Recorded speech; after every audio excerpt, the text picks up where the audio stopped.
जी, hello दोस्तों, मैं हूँ कमर शीमा और उम्मीद है आप लोग ठीक होंगे। दोस्तों पाकिस्तान में तो पता भी नहीं है कि अफ़्रीका कहाँ पे है और अफ़्रीका की क्या वैल्यू है। लेकिन भारत ने ये किया है कि वो अफ़्रीका के बहुत करीब हैं और मैं देख रहा था कि 37 जो डिफेंस मिनिस्टर्स हैं अफ़्रीका के वो उनको भारत के जो डिफेंस मिनिस्टर हैं राजनाथ सिंह साहब वो होस्ट कर रहे हैं। अब आप इमेजिन कर सकते हैं कि ये कितनी बड़ी एक एक्टिविटी हो रही है। पाकिस्तान ने तो आज से कुछ साल पहले बस एक किया था जो उन्होंने कहा जी एंगेजिंग अफ्रीका पॉलिसी 2019 में इंट्रोड्यूस करा दी और बस कह दिया जनाब कि ये है। 18 अक्टूबर को आज ये जो है वो इसको कर रहे हैं वो कल आई मीन ये डिफेंस मिनिस्टर्स जो हैं वो अफ्रीका के आ रहे हैं।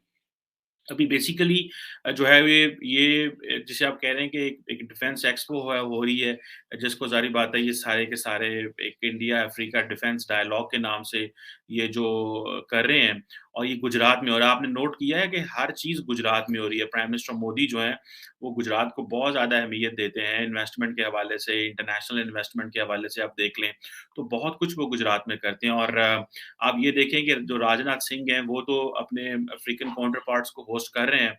मेरा ख़्याल है इन्विटेशन तो इन्होंने को 53 अफ्रीकन कंट्रीज़ को दिए हुए हैं, लेकिन आ 37 रहे हैं। बाकी जो है वो कुछ दूसरे होंगे लोअर रैंक के ऑफिशियल्स होंगे। सो जो ब्रॉड थीम है इंडिया अफ्रीका का वो बेसिकली जिसे कह लें कि ये है कि हमने जो एक सिनर्जी जो है वो अडॉप्ट करनी चाहिए और डिफेंस एंड सिक्योरिटी कोऑपरेशन होना चाहिए। इंडिया को तो ये एडवांटेज है कि इंडिया क्योंकि इंडियन ओशन में है और अफ्रीका बिल्कुल साथ है, साथ ही आप हॉर्न ऑफ अफ्रीका है। साथ ही जो है वो इंडिया इंडिया ने तो आई थिंक अफ्रीका में एक आधी मिलिट्री बेस भी बना रखी हुई है। और आप देखें कि ये कहा जा रहा है कि इंडिया जो है वो बेसिकली कंपाला प्रिंसिपल्स जो कि प्राइम मिनिस्टर मोदी ने 2018 में ये जब विज़िट किया तो अफ्रीका की जो प्रायोरिटीज़ उन्होंने एस्टेब्लिश की, उसके तहत जो है वो चल रहा है।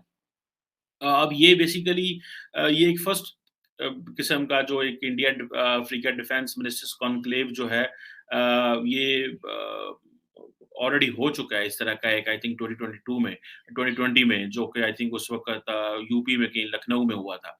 और उस वक़्त एक लखनऊ डिक्लेरेशन भी इसमें आया था। लेकिन मैं दोस्तों यहाँ पे आपको बताता चलूँ कि पाकिस्तान जो है उसको तो अफ्रीका की कोई समझ-बूझ नहीं है। मैं खुद साउथ अफ्रीका एक दफ़ा मुझे ट्रैवल करने का मौका मिला तो मैं वहाँ पे कुछ लोगों से मिला तो मैंने पूछा भई सुनाओ क्या चल रहा है? तो उन्होंने कहा भई आज तक कोई पाकिस्तान का फॉरेन प्राइम मिनिस्टर जो है वो आज तक अफ्रीका नहीं आया, साउथ अफ्रीका तो कोई चक्कर ही किसी ने नहीं लगाया। वो समझते हैं साउथ अफ्रीका की तो कोई वैल्यू शैल ही नहीं है, ये तो इन्होंने हमें क्या देना है? हम तो जाते हैं जहाँ पे हमें कुछ मिलना हो, ठीक है? अब आपको मज़े की बात बताऊँ या तो चाइना ने एक इस तरह का एक डायलॉग इनिशिएट किया हुआ है, टर्की ने किया हुआ है, अमेरिकन्स ऑलरेडी करते हैं। सो अब आप इमेजिन कर लें कि किस तरह इंडिया जो है उसने अफ्रीका के अंदर जो है वो पैसा भी फेंक रहा है और मैंने बहुत देर पहले उस वक़्त शशि थरूर का एक आर्टिकल मैंने पढ़ा था लॉन्ग अगो जिसमें उस वक़्त आई थिंक वो $5 बिलियन की जो इन्वेस्टमेंट्स हैं इंडिया जो अफ्रीका में कर रहा है। लेकिन हम जो है वो जो इंडिया अफ्रीका अगर डिफेंस डायलॉग की बात की जाए तो basically that is a one way to challenge China क्योंकि चाइना ने जो जिबूती में एक मिलिट्री बेस बनाई हुई है और जो चाइनीज़ फुटप्रिंट्स अफ्रीका में बहुत तेज़ी से बढ़ रहे हैं, तो बेसिकली तो इंडिया और चाइना का जो कॉम्पिटिशन है वो अफ्रीका में भी है। और आपको याद होगा कि जिस तरह इंडिया ने सेंट्रल एशियन ममालिक में भी काफ़ी पैसा लगाया और और उस पैसे की वजह से बिकॉज़ दे अंडरस्टैंड के जो चाइना वहाँ पे मौजूद है, ठीक है जी? तो हमें वहाँ पे अपनी वो करनी है, अपना एक इन्फ्लुएंस लेके जाना है। तो ये चीज़ें जो हैं, ये बड़ी इम्पोर्टेंट है कि क्यों करके इंडिया ये समझता है कि हमें ये चीज़ें करनी है बिकॉज़ उनको उनको इस चीज़ का पता है कि अगर हमने जिधर-जिधर इंडिया का इन्फ्लुएंस है, अगर हमने वहाँ पे अपना एक असर-ओ-रसूख ना दिखाया, ठीक है जी?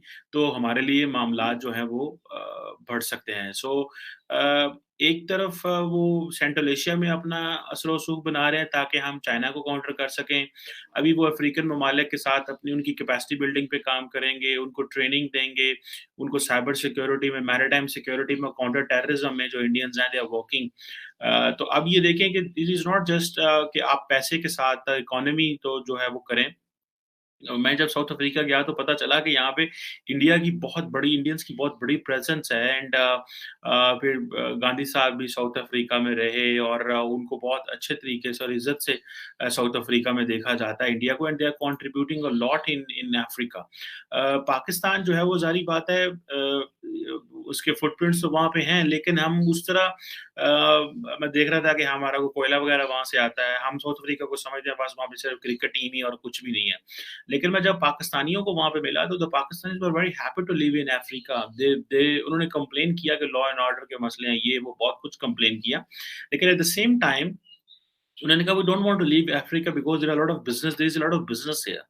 जिसकी मैं बड़ा देख के हैरान हुआ कि ये लोग छोड़ना भी नहीं चाह रहे, कंप्लेन भी करते हैं और अब ये चीज़ें हैं। अब ज़ाहिर बात है कि ये जो डिफेंस एक्सपो ये 2022 में हो रहा है जिसमें land, naval and homeland security systems introduce कराए जाएँगे, अफ्रीकन्स को ये दिया जाएगा, मेड इन इंडिया जो जो प्रोडक्ट्स हैं वो इंट्रोड्यूस कराई जाएँगी और जैसे इस तरह के जो थीम है फॉर एग्ज़ाम्पल एक थीम है इन्वेस्ट फॉर डिफेंस के नाम पे जो है वो लेके आएँगे और India already they are spending a lot of money indigenous development के हवाले से वो कर रहे हैं।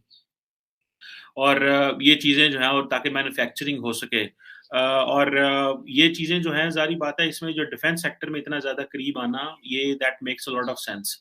इंडिया की जो डिफेंस रिसर्च आर्म है defence research and development organisation DRDO जो है डीआरडीओ जो है वो कोई काफ़ी ज़्यादा 430 प्रोडक्ट्स जो हैं वो डिस्प्ले करेगी।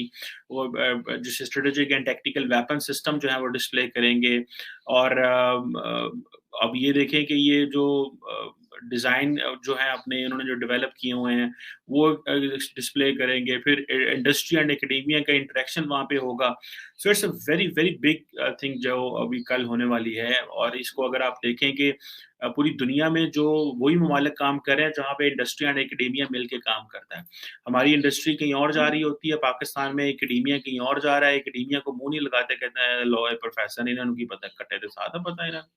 और जो इंडस्ट्री वो चलती है एकेडेमिया के ऊपर है। सो ये चीज़ें हैं जहाँ जिन-जिन ममालिक में academia and industry they are working together public private partnership होती है, वहाँ पे चीज़ें जो हैं और लेंस में चलती हैं। सो हमें इन चीज़ों को थोड़ा-सा समझना है। सो हमने जो एंगेजिंग अफ्रीका पॉलिसी बनाई वो सिर्फ़ और सिर्फ़ हमने इस चक्कर में बना दी पाएँ कि यार हमें वो चाहिए, ठीक है जी। अब देखिए जो इंडिया की मेन एक्सपोर्ट्स हैं अफ्रीका को वो पेट्रोलियम प्रोडक्ट्स हैं, फार्मास्यूटिकल्स हैं, जबकि अफ्रीका की जो मेन एक्सपोर्ट्स इंडिया में हैं वो क्रूड ऑयल है, गोल्ड है, कोयला है और बहुत सारी मिनरल्स हैं। और जो जिसे आप कह लें कि ये चीज़ें हैं जो बड़ी इम्पोर्टेंट हैं। अ, अब ये समझें कि रिसेंटली तकरीबन 40 हाई लेवल जो मिनिस्टर्स हैं और बहुत सारे जो बिज़नेस के लोग हैं, उन्होंने अफ्रीका में जो है वो from Africa they visited India for the investment purposes और वो बड़े बड़े पैमाने पे काम कर रहे हैं, ठीक है जी। और इसी तरह जो इंडियंस हैं they are putting a lot of money doctor Jaishankar भी अफ्रीका जाते हैं और उन्होंने काफ़ी ज़्यादा चीज़ें देखी। मेरा ख़्याल है कि जो इंडिया की जो बायलैटरल ट्रेड है अफ्रीका के साथ वो तकरीबन 90 अरब डॉलर पे पहुँच गई है, 90 अरब डॉलर पे। जबकि 2021 में ये जो ट्रेड थी that was at the 56 billion dollar. So अब आप इमेजिन करें कि 21 में कितनी है और इतनी उसमें वो कितनी है। बहुत ज़्यादा फ़र्क है और इंडिया जो है वो ज़ाहिर बात है इस वक़्त 5वाँ बड़ा इन्वेस्टर है अफ्रीका में और जिसमें तकरीबन 74 बिलियन डॉलर इन्होंने इन्वेस्ट किया हुआ है अफ्रीका में। और इसमें जो बड़े इम्पोर्टेंट मुल्क हैं उसमें मॉरिशस है, मोज़ाम्बिक है, सूडान है, इजिप्ट और इस तरह के ममालिक हैं और मज़े की बात है आज अभी भी doctor Jaishankar he is in Egypt I think he will be travelling I think मैं उनको देख रहा था उनका ट्विटर हैंडल पे। सो इंडियन कंपनीज़ जो हैं वो बहुत ज़्यादा पैसा लगा रही हैं, गाना वगैरह में, नाइजीरिया में। अब ज़ाहिर बात है कि ये जो डिफेंस की चीज़ें हैं, बिज़नेस की चीज़ें हैं, ये सारी दे दे गो साइड बाय साइड। ये इस तरह चलती रहती हैं और अगर इतने बड़े पैमाने पे देखें बायलैटरल ट्रेड हो रही है और हमें तो अफ्रीका की समझ ही नहीं है क्योंकि हम अफ्रीका को समझते हैं गुरबत, गरीब, काले, ये तो बेचारे ऐसे ही हैं, इनके पास क्या है, भुक्खे ने। तो यहाँ फिर हम अफ्रीका को समझते हैं from the lens of OIC. लो जी, तो मुसलमान मुल्क हैं बहुत ज़्यादा तो that is where what is important ये चीज़ें हैं। सो अब जैसे मैंने पहले बताया था कि India basically is trying to catch up China in Africa. मानते नहीं हैं, वो अपने वो ज़ाहिर बात है वो कहते हैं क्या और आपने अगर कभी नोट किया हो कि डॉक्टर जयशंकर जिस तरह एक साउथ-साउथ कोऑपरेशन की बात करते हैं और साउथ-साउथ को आगे लेके चलने की कोशिश करते हैं, कहते हैं जी लो जी जो डेवलपिंग वर्ल्ड है, हम तो डेवलपिंग वर्ल्ड की वॉइस बन रहे हैं, ठीक है जी। हम तो दुनिया के जो डेवलपिंग वर्ल्ड है, थर्ड वर्ल्ड कंट्रीज़ हैं, डेवलपिंग वर्ल्ड है, हम उसकी वॉइस बन रहे हैं।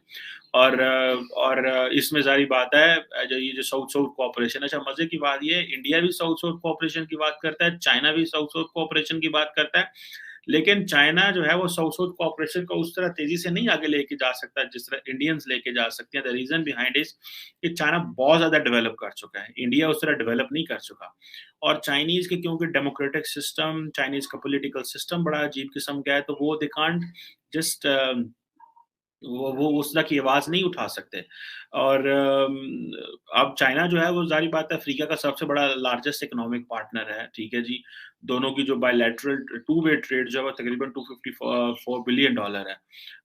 जो कि जो टू अब 254 अरब डॉलर की ट्रेड बहुत बड़ी ट्रेड होती है। पिछले एक 10-15 सालों में चाइनीज़ ने बहुत पैसा फेंका है अफ्रीका में, बड़े रोड बनाए हैं, ब्रिजेस बनाए हैं। पावर बिजली के मसले थे वो हल किए हैं उनके, लेकिन वो उस तरह नहीं है। अगर आपको याद हो जैसे मैंने पहले बताया कि प्राइम मिनिस्टर मोदी जो उन्होंने जो कंपाला प्रिंसिपल्स की बात की, जो 10 गाइडिंग प्रिंसिपल हैं इंडिया की एंगेजमेंट के साथ अफ्रीका के साथ जो हैं, जिसमें ये है कि इकोनॉमिक ग्रोथ की बात करनी है, कि टैकलिंग करनी है, किस तरह चैलेंजेस टैकल करने हैं, दहशतगर्दी के मसले, क्लाइमेट चेंज के। तो उन्होंने बड़े पैमाने पे इस तरह की चीज़ें रखी हुई हैं और ये जो कंपाला प्रिंसिपल्स हैं, इसको वो लेके चलते हैं। बेसिकली इस ये उस वक़्त मोदी जी ने युगांडन पार्लियामेंट से बात की थी, ठीक है जी? और अब ज़ाहिर बात है एजुकेशनल और ह्यूमैनिटेरियन इश्यूज़ में इंडिया ने बहुत पैसा लगाया हुआ है और बड़ी सॉफ्ट पावर है। So where does Pakistan stand with Africa? कहीं भी नहीं, नोवेयर। आप ज़रा इसका कोई कंपैरिज़न करके देख लें, आपको पता चल जाएगा कि क्या है। जो अफ्रीका जो है उसमें तकरीबन अगर मैं बात बताऊँ इनके पीपल टू पीपल कॉन्टैक्ट की मैं बात करूँ तकरीबन 3 मिलियन इंडियंस अफ्रीका में, ठीक है जी। और इसमें से जो 1 मिलियन जो हैं वो साउथ अफ्रीका को अपना घर कहते हैं और इस तरह वो बहुत बड़ा डायस्पोरा है। सो मुझे एक चीज़ ये समझ लगी है कि जो जो डायस्पोराज़ होते हैं, डायस्पोरा होता है, वो जहाँ पे भी हों, जब आप जहाँ पे रह रहे होते हैं ना, you have to call that place your home.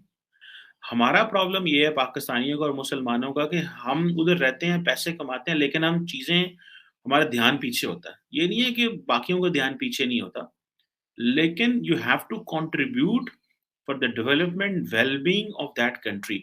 हम जिधर जाते